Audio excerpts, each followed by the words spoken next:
Hey, Joe Barry, what you doing?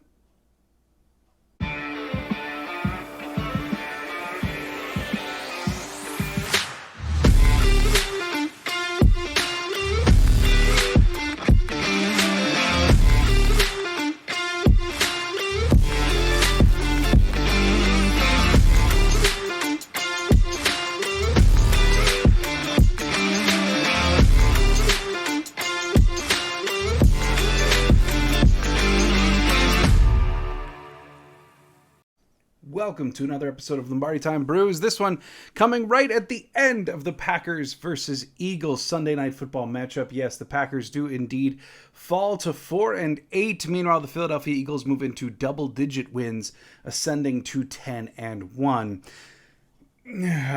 Sure, mathematically, after this all shakes out, do the Packers still maybe kind of sort of ish stand a chance at the playoffs? Maybe. Maybe the math is going to work out. I haven't looked into it after all of today's results. But, NBC certainly put the Packers in the hunt on all of those playoff brackets a bunch. But 4-8, you're looking up at an awful lot of teams. And even then, you are really going to need some help to make it happen anyway. So really, for all intents and purposes, this loss tonight probably does end the Packers season, ends their hopes at the very least of making the playoffs. Huge news from this game: Aaron Rodgers suffering an oblique injury. I'm sure we'll get more details on that in the post-game press conferences, which I'm recording after, so I'll have news regarding that tomorrow. How long he's going to be out is a question. Are they going to shut him down if they're out of the running for the playoffs anyway? It's entirely possible. I'd be lying if I said that, all of the news that was leaked this morning about it being an avulsion fracture and he can't grip the ball and everything. Boy, it feels like an awful lot like spin. Feels an awful lot like the Packers are, kind of putting the waves out there to prepare and say, yeah, once we're out, Rodgers is going to get shut down. What that means for next year, who knows? Rodgers has not guaranteed that he's going to come back. We know that he is in a year-to-year situation. And really, what does that mean for Jordan Love as well, as we got to actually see him run 2 drives tonight? So, lots and lots of thoughts from this game, but just wanted to give a quick recap. Overall, I got to say, the Packers hung in there, right? I will say this, though. If the Packers were almost any other franchise in the NFL, almost any other one, Joe Barry is probably out of a job tomorrow. But they're the Packers. They don't really do in-season firings. Big Mike being the exception. But boy, you give up 363 yards on the ground or 364, I think it wound up being officially, to the Philadelphia Eagles. Jalen Hurts it just hurts to watch. But ultimately, Miles Sanders wound up 2 touchdowns on the ground, 100 yards for him. Kenneth Gainwell had bursts. And you just knew how it was going to go from the very opening drive when Quay Walker had Jalen Hurts in his sights. Like, Quay Walker was a spy. His one job was to go get Jalen Hurts, and then he just missed. And that was really the theme of the day for the Packers. Why can no one on this defense tackle? Especially last year, they were better at tackling. Joe Barry's big thing was he learned, or he taught how to tackle, and it worked at times last year. Where the hell did that go? This team can't tackle at all. Rudy Ford coming in at safety has kind of been a revelation in that regard. He at least can, kinda. He at least tries, which is a lot more than you can say on a lot of different plays. Back when Eric Stokes was playing, it's a lot more you can say on some plays than even Jair Alexander. I tweeted out during the game that this Packers defense, a lot of these guys got paid, right? The Packers invested heavily, and I'm not buying into that trope of they got paid, and now they're not trying anymore. I don't doubt that they're trying. They're working their tails off. But Kenny Clark has basically disappeared for the last 5 weeks now. Jair Alexander has been horrifically inconsistent. They're not using him like a true number 1 corner. So, you've got Kenny Clark, Jair Alexander, both of these guys have been paid NFL record-breaking contracts. Neither one is particularly playing like it. I mean, how detrimental is that to the defense? Look at all the resources put into two guys that, sure, maybe they're still playing above average, but that's not, like, Jerry Alexander, no one's confusing him for the best corner in the NFL this year. Through the first 5 weeks of the season, there were a lot of campaigning that Kenny Clark, this is the year he's going to be an all-pro. He's looking just as good as Aaron Donald. This is the year he can unseat him. And now for the last 5 weeks, he's just kind of disappeared. You know, but back to the Joe Barry point. You gave up 364 yards on the ground. I don't know if it was called this way. We're never going to know if it was called this way. But even Chris Collinsworth pointed it out. What are your edge rushers doing? Going around the outside and just allowing Jalen Hurts to just step up and just run through you? I mean, even I said it in the game preview that the number one key to this game was set the edges. Box Jalen Hurts into the pocket. I mean, this wasn't that complicated. And yet we saw pass rush. We never saw the Packers sell out with a 5-man line or a 6-man line. I mean, they honored the passing game of Jalen Hurts. But when you give up 360 yards on the ground, maybe you shouldn't honor it so much. You know, this is one game where I'm not even willing to completely, like, Rasul did not have a good game. Let's make no bones about it. But, like, I'm not willing to completely and utterly malign the secondary here. Jalen Hurts didn't exclusively beat them with his arm. They got beat on the ground. The Philadelphia Eagles had more rushing yards in this game than the Packers had total yards. That's just, it's completely and utterly inexcusable. Sure, Joe Barry did make some adjustments. I tweeted about that during the game, but, like, they didn't go anywhere because then it just kept going because then the Eagles adjusted right back and the Packers had no answer whatsoever. When the game started, it looked like the Packers were just willing to let Quay Walker be a spy. They didn't even acknowledge that Jalen Hurts was going to run through them. Kenny Clark, in an interview earlier this week, said number one priority is to stop Jalen Hurts on the ground. I mean, they didn't do that. They didn't even come close to doing that. So, let's turn our attention to brighter things. You know, the offense put up 33 points tonight. The offense tonight looked competent. It really did. At times, was some of the play calling still questionable? Yeah, sure. Following, the 52-yard kick return to go 3 and out is a travesty. Or when your running is working and then you go 2 pass plays and one of them is a sack. It's like, just do what works. We know that the Eagles are most vulnerable on the ground. And it was working. A.J. Dillon, by the way. Where the hell did that come from? I mean, that was straight up how A.J. Dillon looked at the end of last year. Where the hell has this guy been all year? The A.J. Dillon that they saw tonight, you have to think, is the A.J. Dillon that the Packers front office envisioned as a major piece of this offense all year long. And where's it been? Tonight he was decisive. He was running hard. He was cutting. It was gone up to this point in this year. And then Aaron Jones was his usual self, breaking tackles, creating yardage that isn't there. He actually, what a catch there for the touchdown. So they used Aaron Jones how he should be used.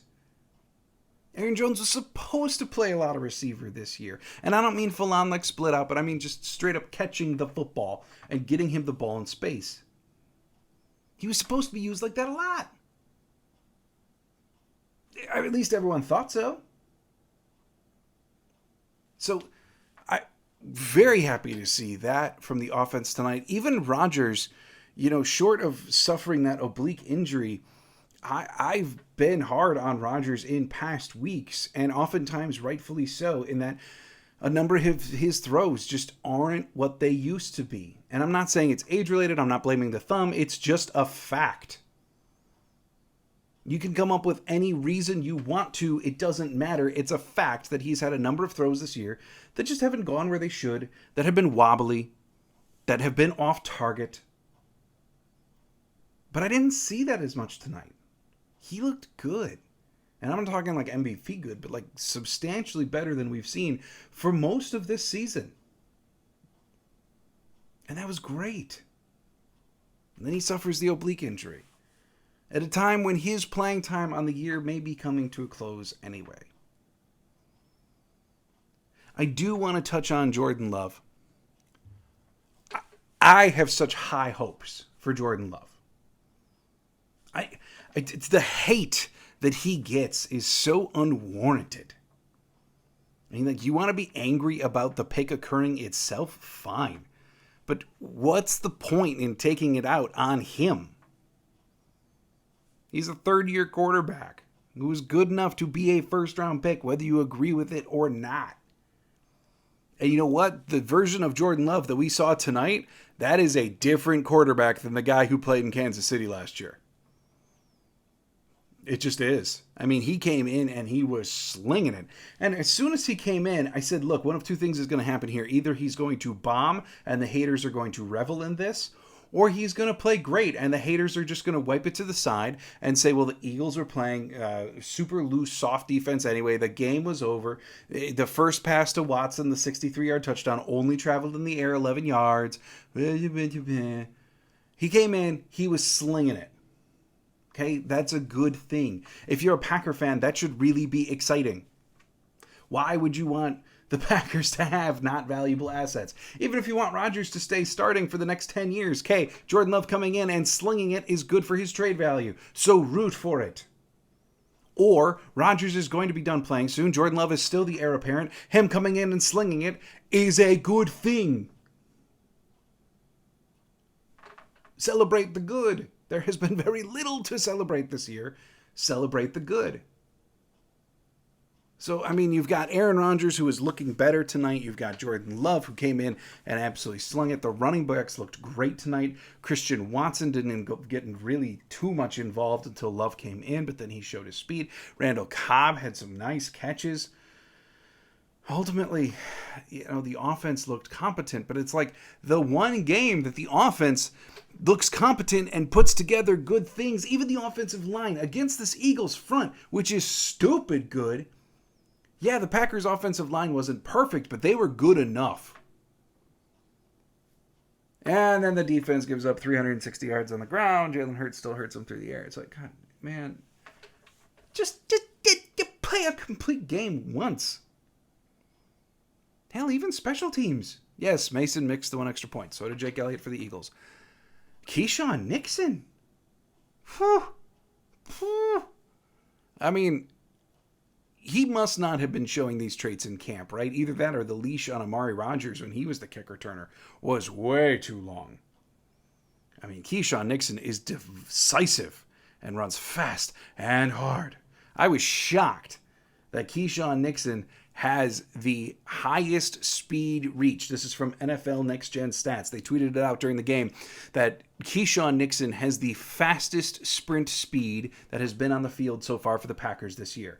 Christian Watson came close. He was like 0.02 of a second behind. He's in second. But Keyshawn Nixon has the fastest sprint. I mean, I didn't know he was that fast. I'm not sure anyone did.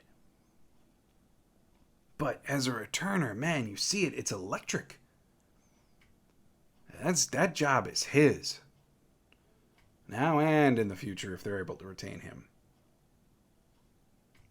So, look, the Packers went to Philadelphia to play the 9-1 Eagles, and they wound up losing by 7. This is not a game that a ton of people thought that the Packers were going to win. That's just a fact. And they lost by 7. I know that seems pathetic to be like satisfied with a loss, but like, look at where we were coming from. If they would have played the way that they played against the Titans, they would have lost by 40. But they didn't.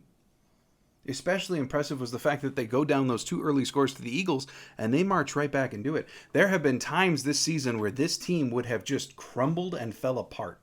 We all know that. We've seen it happen. Give up 2 quick scores and then just say, screw it, this game's done. But they fought. I mean, tonight, this looked like a team with heart.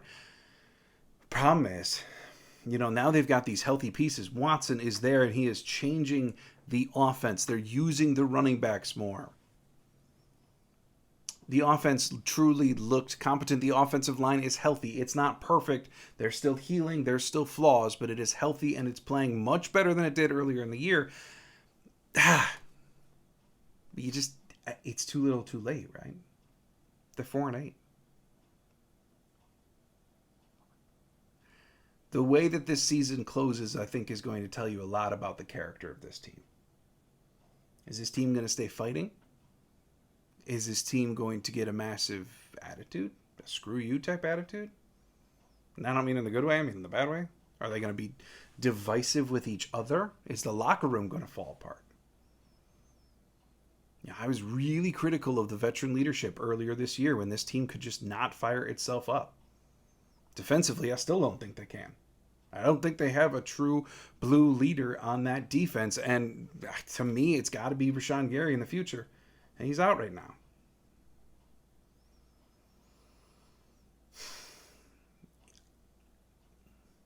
The final weeks of the season are really going to determine if this team needs some larger changes heading into next year.